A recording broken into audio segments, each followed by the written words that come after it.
सौभाग्यशाली है कि 7 दिन के पहले अब तू मरने वाला। और यहाँ हे राजन परीक्षित, ये जितने बैठे हैं किसी को दूसरे पल का पता नहीं कि वो कब मरेंगे या कब क्या होगा। हे राजन, तू एक पल की बात कर रहा है, 7 दिन की बात मैं तुझे बता रहा हूँ। खटवांगो नाम राज, हमारे पूर्वज जो हैं एक खटवांग नाम के राजा हुए हैं। खटवांग नाम के राजा इतने महान राजा हैं कि देवता भी उनसे युद्ध में साथ लेने के लिए बुलाते थे। जब देवासुर संग्राम हुआ है, खटवांग नाम के राजा गए हैं असुरों से लड़ने के लिए। असुरों से लड़ करके जब असुरों को हरा दिया है तो उस समय तो हे राजन परीक्षित, वो रातू तो 7 दिन भगवान ने तुझ पर कृपा करके दिया है, लेकिन खटवांग नाम के राजा ने समस्त संसार की माया से, अपने परिवार से, राज्य से, पुत्र से, भाई बहन से, पत्नी से, सब से मुंह मोड़ा है और भगवान में अपना ध्यान लगाया है।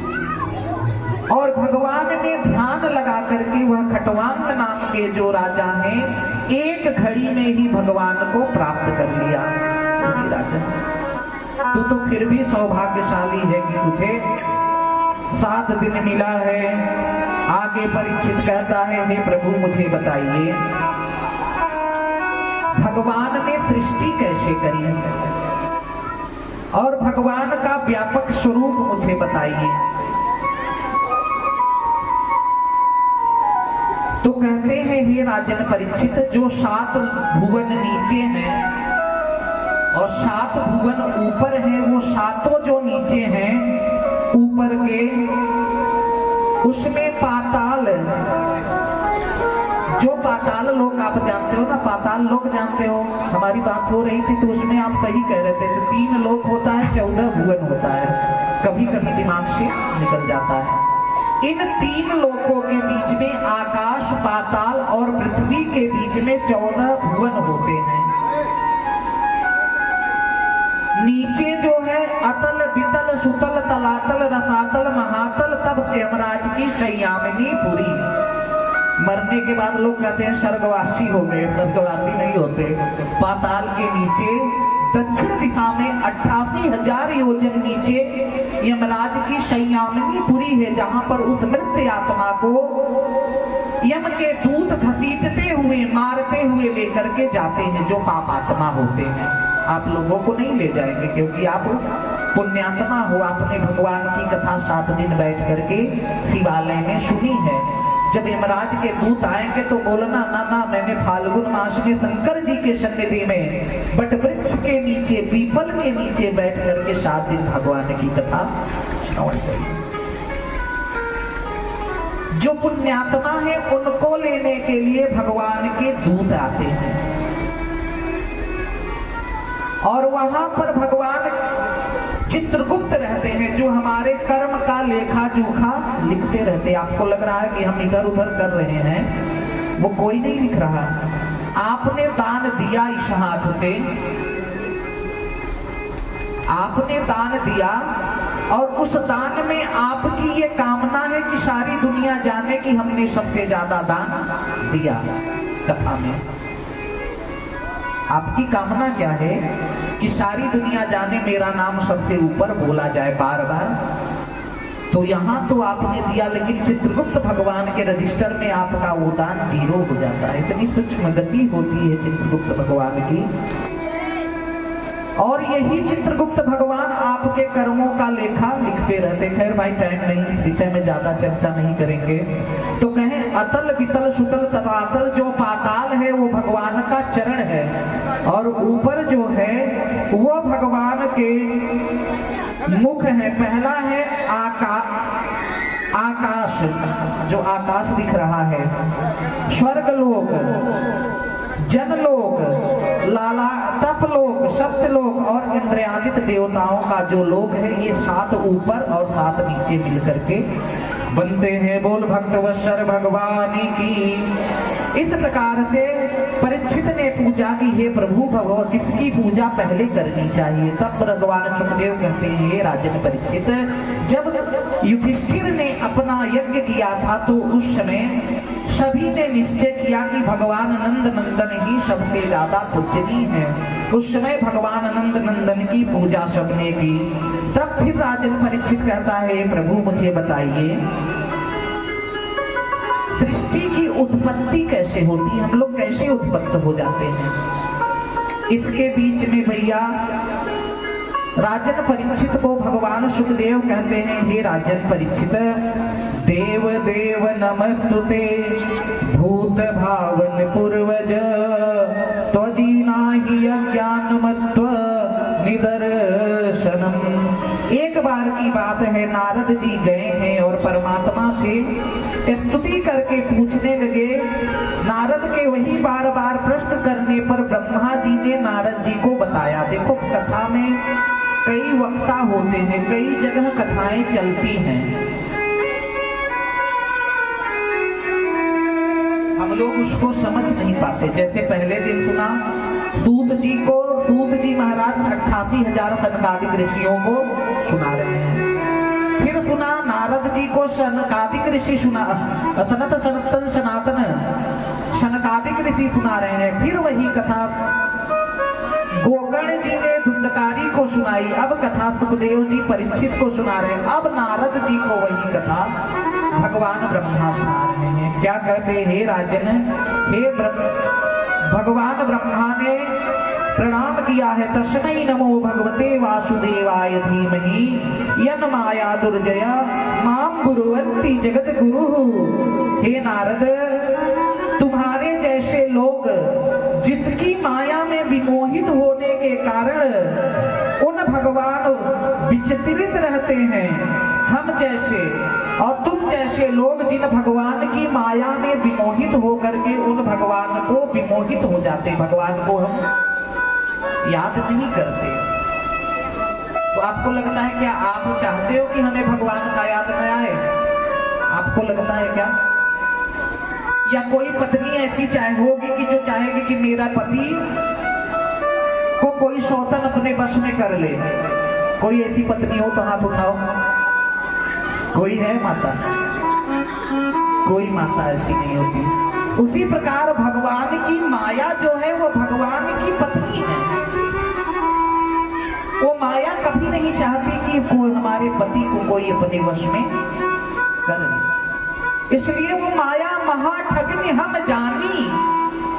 कहते हैं माया जो है महाठगनी है और वो हमको ठगती रहती है और भगवान से हमको विमुख करती रहती है। ध्यान से समझो, नहीं यहाँ से निकलेगा यहाँ से चला जाएगा। देखो एक दिन एक बाजार मेला लगा था, उस मेले में एक कुम्हार ने 2 खिलौने रखे थे और उस खिलौने का भाव, एक का भाव था 10 रुपया और एक का भाव था 1 लाख रुपया। दोनों सेम खिलौना और दोनों सेम स्ट्रक्चर, उसमें कुछ कमी नहीं। लेकिन उसने कहा कि भैया एक का 1 रुपया है और एक का 1 लाख है। कोई बता सकता है उस खिलौने में क्या अंतर था? सब देख करके, जो आता देखता देख करके चला जाता। और कुम्हार ने कहा कि अगर कोई बता देगा तो उसके लिए दोनों मुफ्त में है। तभी एक संत आए हैं और संत भगवान ने भी जाकर के उस खिलौनों को देखा है।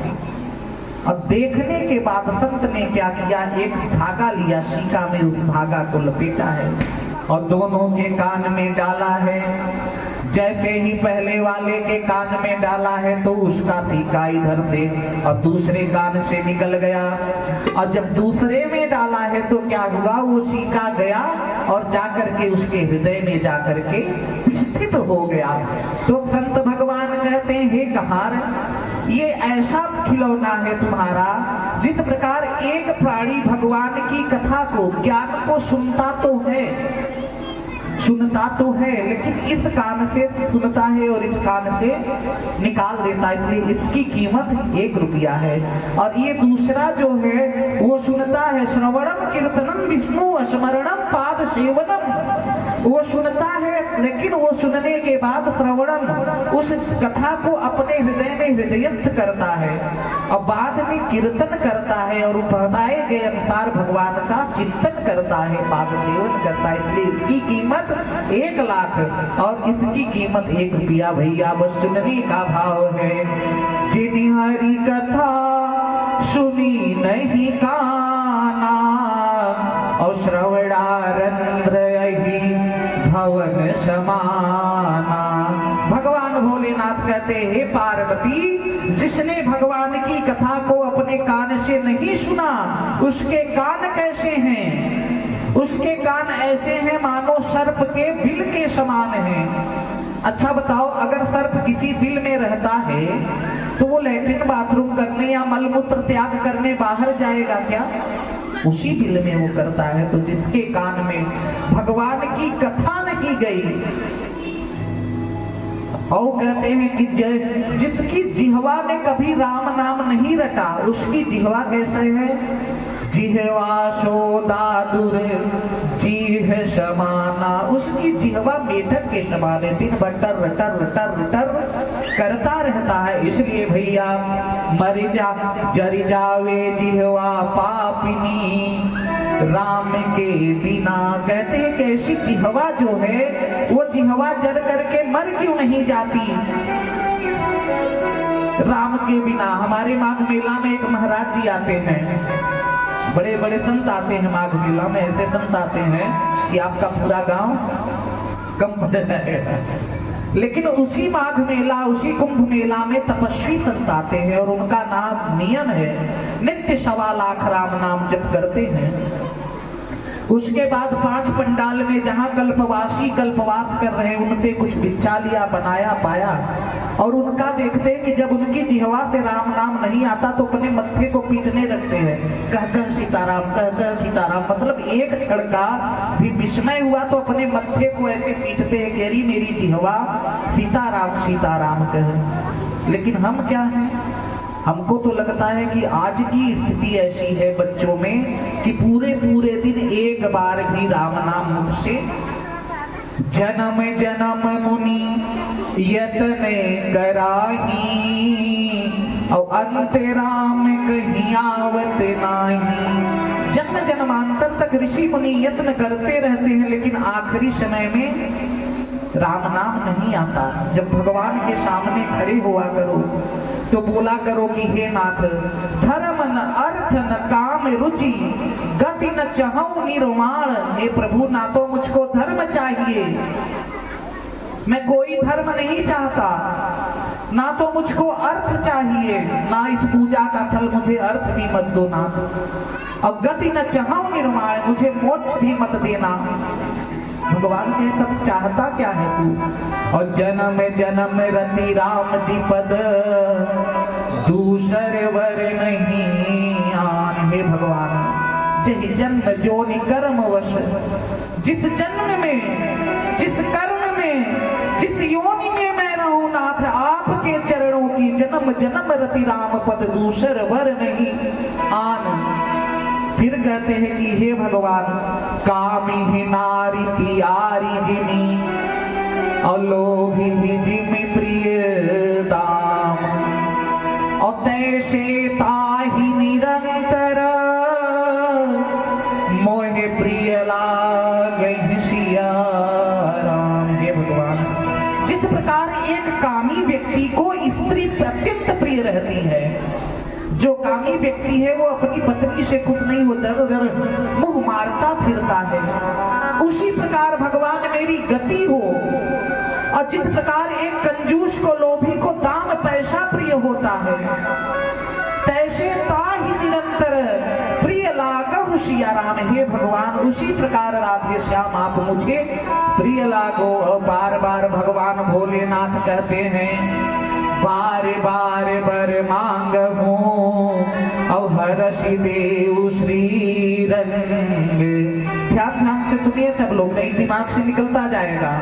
बार बार बर मांग हूँ और हर्षि देव श्री रंग, अपद सरोज अन पायनी भगत सदा सत्संग।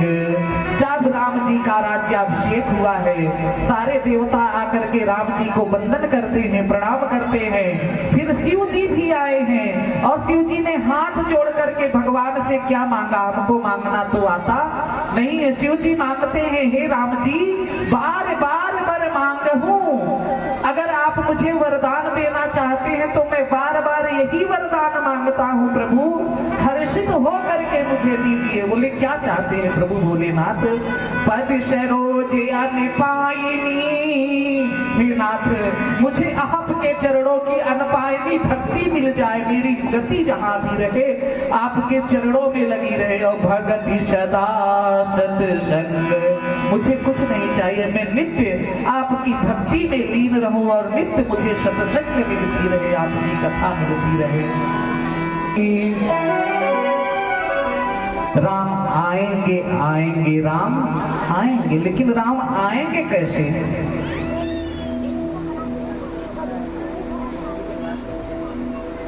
आएंगे कैसे ये भी तो पता होना चाहिए।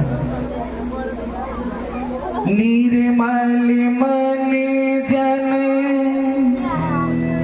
सो मोहि पावा,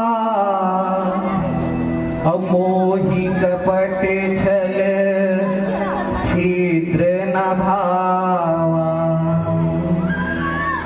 भगवान तो आने के लिए तैयार हैं, लेकिन शर्त इतना है कि निर्मल मन जन सो मोहि पावा, मोहि कपट छल छिद्र भावा। क्या आपका हमारा मन निर्मल है? हनुमान जी के पास जाते हैं, हर मंगलवार को चोड़ा चढ़ाते हैं, हर मंगलवार को चोला चढ़ाए, 100 पाठ हनुमान चालीसा का करे, सुंदर कांड करे, ले जाकर के हनुमान जी के मुंह में लड्डू ठूस दिए। हनुमान जी आपकी रक्षा करेंगे? क्यों करेंगे भैया? हनुमान जी पे कोई जबरदस्ती है क्या हनुमान जी आपकी रक्षा कर दें? साधु संत के तुम रखवारे, असुर निकंदन राम दुलारे। हनुमान जी केवल और केवल साधु व्यक्तियों की, संतों की रक्षा करते हैं। सबकी रक्षा करने के लिए हनुमान जी पर कोई बोझ नहीं है। इसी प्रकार निर्मल मन, जिसका मन निर्मल है वही भगवान को पाता है। और हमारा मन निर्मल कैसे होगा? हमारा मन कैसे निर्मल होगा? जो भगवान की कथा में जाता है और भगवान की कथा को सुनता है, उसका मन निर्मल हो जाता है। और जो भगवती सीता है जानकी, जनक सुता जग जननी जानकी, और अतिशय प्रिय करो रानी धान की। ताके जुग पद कमल मनाओ, जासु कृपा निर्मल मति पाओ। जनक सुता जग जननी जानकी, अतिशय प्रिय करुणा निधान की, जो जनक जी की नंदनी है, जनक जी की पुत्री है, ध्यान से सुनो। और अतिशय प्रिय है, किसकी अतिशय प्रिय है? करुणा निधान भगवान की है। उन करुणा निधान भगवान की जो प्रिया है जानकी जी, श्री राधा जी, उन राधा जी के चरणों में जब हम मत्था रख देते हैं, ताके जुग पद कमल मनाओ, जब उनके चरणार बिंदों को पकड़ लेते हैं, श्री राधे मेरी स्वामिनी,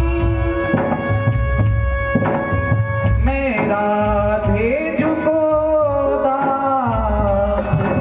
हे राधिके, हे वृषभानुनंदिनी, मैं तेरा दास हूँ, तू मेरी स्वामिनी है। और जन्म जन्म मोही दीजियो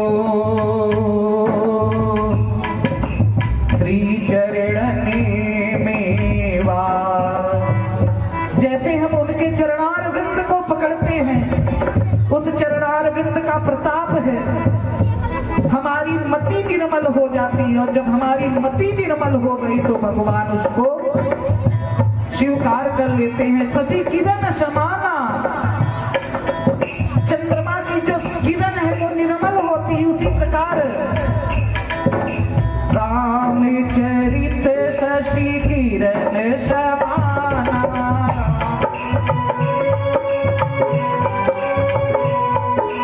रामचरित शशि किरण समाना,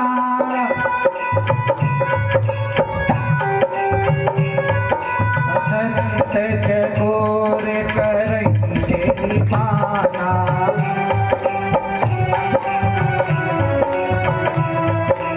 संत चकोर करई देहि माना।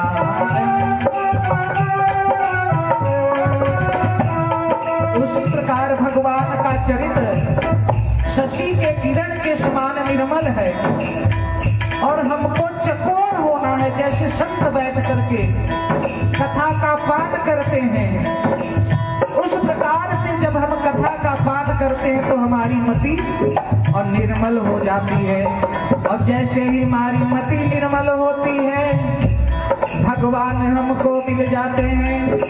निर्मल मन जन सोई पावा,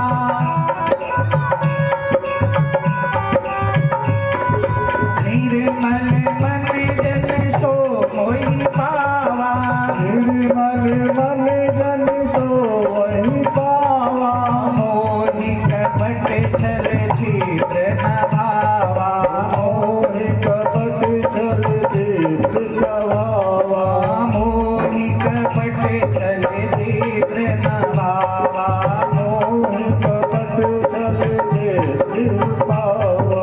या बस अंतर इतना है,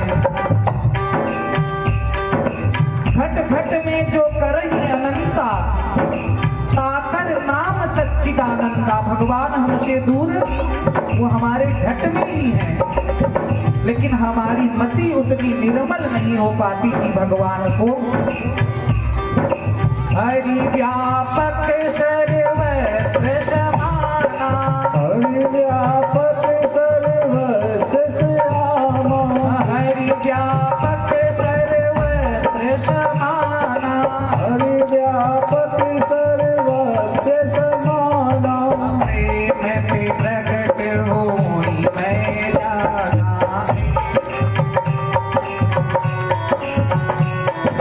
प्रेम से प्रकट होई मैं जाना,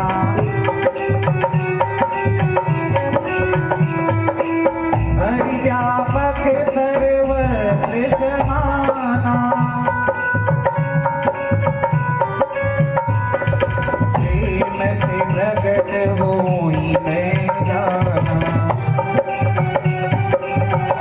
सारे देवता घबरा गए हैं, रावण का इतना बोलबाला हो गया कि धरती कांप रही है। सारे देवता खड़े होकर के प्रश्न कर रहे हैं, भगवान कहाँ मिलेंगे? वैकुंठ में मिलेंगे। कि कोई कहता है भगवान क्षीर सागर में मिलेंगे, कोई कहता ना भगवान साकेत में मिलेंगे, कोई कहता है भगवान गोलोक में मिलेंगे, कोई कहता है भगवान अयोध्या काशी प्रयाग वृंदावन में मिलेंगे। लेकिन हे उमे, हे पार्वती, उस सभा में मैं भी था। मैंने जब अवसर जाना तो मैंने कहा, हे देवता, अगर मुझे कुछ बोलने का मौका तो मैं बोलूं। जब देवताओं ने कहा भोलेनाथ आप बोलिए, तो मैंने कहा, हे देवतागण, हरि व्यापक सर्वत्र समाना। भगवान तो सर्वत्र समान रूप से विराजमान है। अगर हम कहें यहाँ भगवान है तो क्या यहाँ भगवान नहीं है? हमारे पास भगवान है तो क्या आपके पास भगवान? क्या पीछे बैठे वालों के हृदय में भगवान? क्या यही भगवान आज प्रयागराज में, अमेरिका में नहीं है? वही भगवान सूर्य में नहीं है? हे देवतागण, भगवान तो सर्व जगह समान रूप से विराजमान है, लेकिन शर्त इतना है कि प्रेम से प्रकट होई मैं जाना। भगवान प्रकट कब होते हैं? प्रेम जब अनंत हो गया, जब व्यक्ति का प्रेम अनंत हो जाता है तो रोम रोम शब्द हो जाता है। और उसी प्रेम के पाले पड़कर प्रभु को नियम बदलते देखा, अपना मान चले टल जाए, भक्त का मान न चलते देखा। उसी प्रेम के कारण जो परात्पर ब्रह्म परमात्मा निर्गुण निराकार सत्ता में विराजमान रहता है, उसी प्रेम के कारण अपनी मर्यादा का उल्लंघन करके निर्गुण ब्रह्म सगुण ब्रह्म रूप में परिवर्तित हो जाता है। स्वयं प्रभु दीन दयाल प्रेम बस कौशल्या की गोद, आज वही भगवान प्रेम के वशीभूत होकर के नंद रानी के गोद में खेल रहे हैं। वही भगवान प्रेम के वशीभूत होकर के शेष, सुरेश, महेश, गणेश, दिनेश ही जाहि निरंतर ध्यावे, सुख सनकादिक शेष रुषारद, जाको कोई पार न पावे, ताहि अहीर की छोहरियां, छछिया भर छाछ पे नाच नचावे। जिन भगवान को शेषनाग, सुरेश, देवताराज इंद्र, ब्रह्मा, शिव, शनकादिक, जिन भगवान का नित्य निरंतर ध्यान करते रहते हैं, और सुख संकादिक शेष रुषारद, जाको कोई पार न पावे। वेद भी जिनकी महिमा का वर्णन करते करते आखिरी में हाथ उठा करके हे प्रभु नेति नेति, इसके आगे आपकी महिमा का वर्णन हम भी नहीं कर सकते। और सो अथाही अहीर की छोहरियां, छछिया भर छाछ पे नाच नचावे। उसी भगवान को प्रेम के पाले पड़ करके उसी भगवान को आज अहीर की छोहरियां छछिया भर छाछ पे नाच नचाती हैं। बोल भक्त वत्सल भगवान की। अब भगवान से परीक्षित ने पूछा, हे प्रभु सृष्टि उत्पत्ति का कारण बताइए। भगवान कहते हैं, हे राजन परीक्षित, इस जगत में पहले भगवान ब्रह्मांड में तेज रूप में परात्पर ब्रह्म परमात्मा विराजमान रहते हैं। अच्छा, किसी को इतना समझ में आया कि नहीं आया? गुरुजी चिल्लाते रह जाए, बेला वहां बैठ के पीछे। बोल भक्त वत्सल भगवान की जय हो। ये सब मेहनत कर रहे हैं, आपको समझ में आ जाए, चाहे गा करके। देखो, एक शब्द ब्रह्म होता है जो हमारे मुख से निकल रहा है, ये शब्द ब्रह्म है। अगर हम ऐसे गाए राम आएंगे आएंगे तो वो कितना अच्छा लगेगा। और दूसरा है नाद ब्रह्म, जो ये चलता है इसको नाद ब्रह्म कहते हैं। जब नाद ब्रह्म और शब्द ब्रह्म मिलता है तो पर ब्रह्म की प्राप्ति होती है। तो सब आपको मिल करके अपना घर बार छोड़ करके आए हैं। बात मानो न मानो खुशी आपकी, हम मुसाफिर हैं कल अपने घर जाएंगे। जितना ठाकुर जी ने बुद्धि दिया है, गुरुदेव की कृपा से जितना ज्ञान मिला है, संतों की कृपा से कोशिश करते हैं कि आपका खाते हैं तो आपका बजा करके। एक कुत्ता रहता है, वो भी खाता है तो भूखता है, तो हमको तो भैया कम से कम घी चिपड़ी रोटी मिलती है। तो बोल भक्त वत्सल भगवान की। सृष्टि के प्रारंभ में वह ब्रह्म तेज रूप में विराजमान रहता है, और उससे ब्रह्म को जब एको अहम बहुश्यामी, उनके मन में इच्छा होती है कि अब मैं बहुत हो जाऊं, तो वही भगवान शेष क्षीर सागर में शेष नाग की शैया पर विराजमान रहते हैं। नार में अयन करते हैं। नार जल का एक नाम नार है, इसलिए उनका नाम नारायण परालक्ष्मी के साथ। और नारायण के नाभि से कमल, कमल से ब्रह्मा, ब्रह्मा से ऋषियों की उत्पत्ति होती है। और आगे चल करके सब ऋषियों की उत्पत्ति हुई। जब समय नहीं, इसलिए विस्तार नहीं ले रहे हैं। उसके बाद जब सारे ऋषियों ने कहा कि हम सृष्टि नहीं करेंगे, हम तो भैया तपस्या करेंगे, ब्रह्मा जी क्रुद्ध हुए हैं। उस समय ब्रह्मा के नेत्र के भाग से भगवान रुद्र प्रकट हुए। रुद्र से ब्रह्मा जी ने कहा कि हे पुत्र सृष्टि करो। भगवान अपने गुण के अनुसार तमोगणी, डाकनी, शाकनी, पिशाचनी, भूत, पैताल, बिच्छू, गोचर, सर्प। ब्रह्मा ने कहा अरे रुद्र भगवान रुकिए, अभी तो सृष्टि का सृजन हुआ नहीं हुआ, आपने प्रलयकारी सृष्टि कर डाली। बोलो मेरा कार आप जाकर के कैलाश में तप करें। बोल भक्तवत्सल भगवान की। इसी में आगे चल करके भगवान ब्रह्मा के दाहिने भाग से मनु हुए हैं और बाएं भाग से शतरूपा हुई हैं। देखो हम जो मानव हैं, हमको क्या कहा जाता है? मानव या मनुष्य कहा जाता है। क्यों कहा जाता है? क्योंकि मनु धन शतरूपा, हम मनु और शतरूपा की संतान हैं, इसलिए हमको मनुष्य कहा जाता है या मानव कहा जाता है। और आज की स्थिति इतनी खराब है कि जिसको देखो वो मनु स्मृति फाड़ता जलाता। मतलब मनु महाराज से क्या बैर है, आप लोग नहीं समझ पाओगे उस विषय को। जिसको देखो, जहां देखो मनु स्मृति को जलाता फिरता है। और इन्हीं मनु भगवान के घर में आगे चल करके परात्पर ब्रह्म भगवान श्री कृष्ण राम रूप में पैदा होंगे। एक समय की बात है, राजन परीक्षित भगवान अपने वैकुंठ लोक में विराजमान है और लक्ष्मी उनके चरण को दबा रही हैं। यह प्रथा हमारे यहाँ से खत्म हो गई। पहले माताएं अपने पतियों के चरण को दबाया करती थी, आज के समय में वो प्रथा खत्म हो गई। आज तो बस पर एक पति देव ही अपने पत्नी का चरण। एक बार हम गए वैष्णो देवी यात्रा में, और वैष्णो देवी में गए तो एक नया जोड़ा शादी का जा रहा था। भाई वैष्णो देवी की